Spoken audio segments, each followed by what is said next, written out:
Hi, I'm Susan Crawford. I'm a law professor in America, and I'm also pretty involved in telecommunications policy in America. And I've been privileged to be a guest here for a few days in Stockholm, learning about high-speed internet access infrastructure. In the past, I was lucky to be special assistant to President Obama and also an advisor to Mayor Bloomberg in New York City on his Technology Innovation Advisory Council. And Stokab has asked me why I care so much about high-speed internet access. Here's why. Fiber, high-speed, high-capacity, reasonably priced internet access is the electricity of the 21st century. It makes possible everything else that we worry about as a society. It is going to be a huge help for climate change, for making sure that people have access to reasonably priced health care and that it's available widely, to delivering better educational opportunities for our children, to reducing the need to travel around the world, and in general for human flourishing. Fiber is going to increase productivity and decrease the cost of having a thriving human life in the 21st century.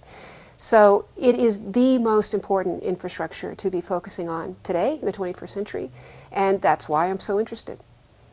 Stokab has also asked me to talk about what New York could learn from Stockholm and what Stockholm could learn from New York.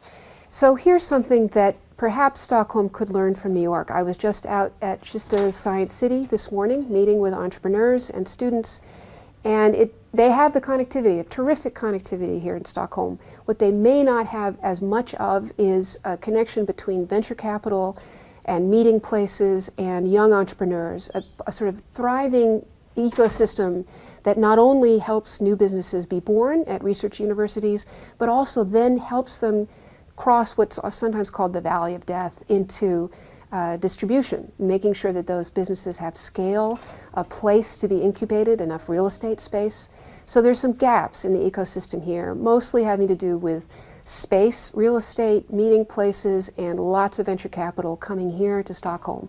I think all of this is going to happen in time. What New York could learn from Stockholm is obvious. We do not have reasonably priced fiber connectivity in New York City.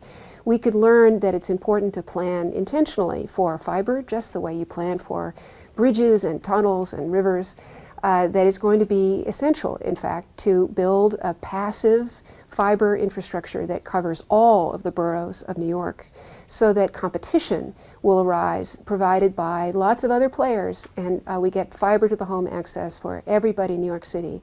More than 2 million New Yorkers in my great city don't have a wire at home. That's not true in Stockholm, and we have to make sure that the municipality is very intentional about the building of this neutral, passive, dark fiber layer that can never be controlled by a private actor, but is instead available for all, just as the street grid and the tree canopy and the bridges and the tunnels are available for all.